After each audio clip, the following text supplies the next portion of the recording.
Time for a look at the news for this Friday, the 28th day of April for 2017. From the KVGC News Center, I'm Jim Geedy. Well, the Amador Water Agency's Board of Directors have begun the process to absorb the River Pines Public Utility District. The River Pines PUD provides water and wastewater services to several hundred customers in the unincorporated community on the northern edge of Amador County. Over the years, the Amador Water Agency has absorbed a number of such small water districts like Lake Comanche Village and Lamel Heights. Well, earlier this month, the River Pines Board of Directors voted to seek the merger. The process of absorbing the district will take several months, as the water agency must conduct a due diligence review of the smaller district's finances, and the Local Agency Formation Commission, or LAFCO, will need to approve the merger and give residents of River Pines the right to protest the move. Customers of the River Pines Public Utility District will pay less for water service, but more for wastewater as AWA customers, with their overall bill depending, of course, on how much water they use. And state water officials continued rolling back restrictions now that Governor Brown says the drought's over. The State Water Resource Control Board yesterday rescinded the water supply stress test requirements and remaining mandatory conservation standards for urban water suppliers, while keeping in place the water use reporting requirements and prohibitions on wasteful practices. Now, the action was in response to Governor Brown's announcement earlier this month, ending the drought state of emergency and transitioning to a permanent framework for making water conservation a California way of life.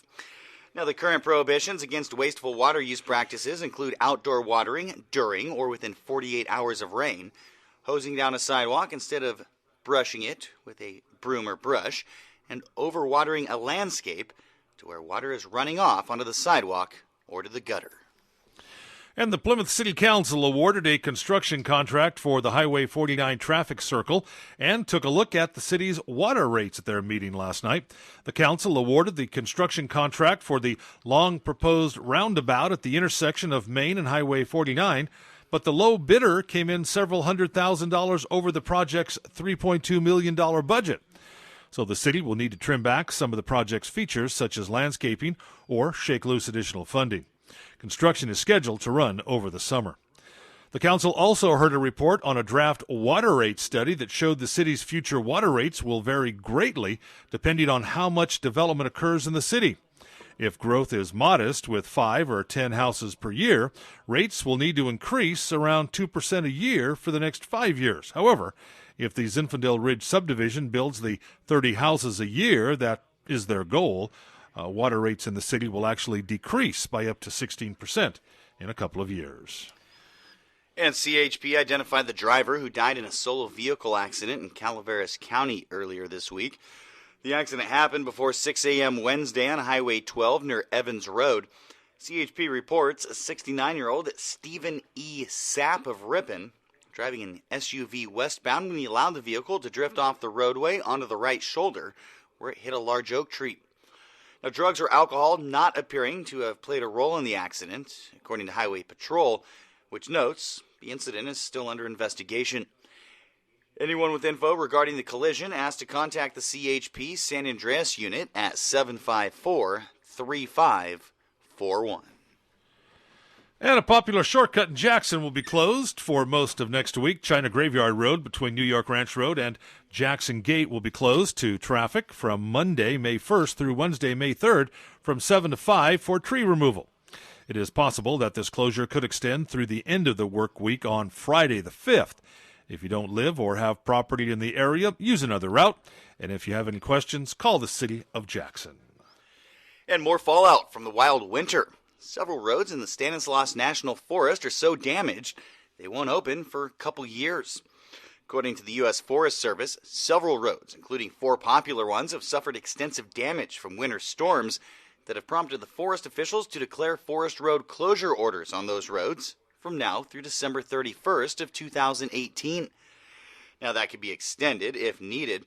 The 4 major roads are Cottonwood Road on the Groveland and Miwok districts, Beardsley Day Use Road and Hell's Half Acre on Summit District, and Spicer Road on Calaveras District. Now, this could also impact recreation sites. A list of known road and recreation site closures posted on the Stanislaus National Forest webpage at fs.usda.gov.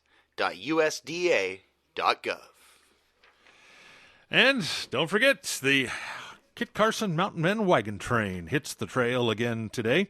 They'll be traveling on Highway 49 from the Amador County Fairgrounds in Plymouth to Drytown between 8 and 10 this morning. Later in the afternoon, the wagon train will travel on 49 from Old Highway 49 at Sutter Hill to the Italian Picnic Grounds, where they'll spend the evening. A lot of fun there tonight. And the wagon train's trek will continue tomorrow along Highway 49 in Martell at Industry Boulevard. They'll leave the highway at Depot Road, taking Jackson Gate the rest of the way to Main Street here in Jackson for a brief visit before they head to the Kennedy Mine for a good time on Saturday night.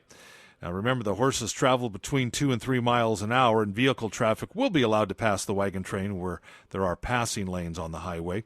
And on Sunday, the wagon train parade will close Main Street in Jackson from 10:30 to noon. The parade will start at about 11 o'clock. Lucy Hackett and I will be announcing the parade again, and we hope to see you there. Speaking of Lucy, she'll be calling us in about 15, 20 minutes or so to talk a little bit about the wagon train. That's a quick look at local news on a Friday, the 28th day of April for 2017. From the KVGC News Center, I'm JD. And I'm Jim Geedy reporting.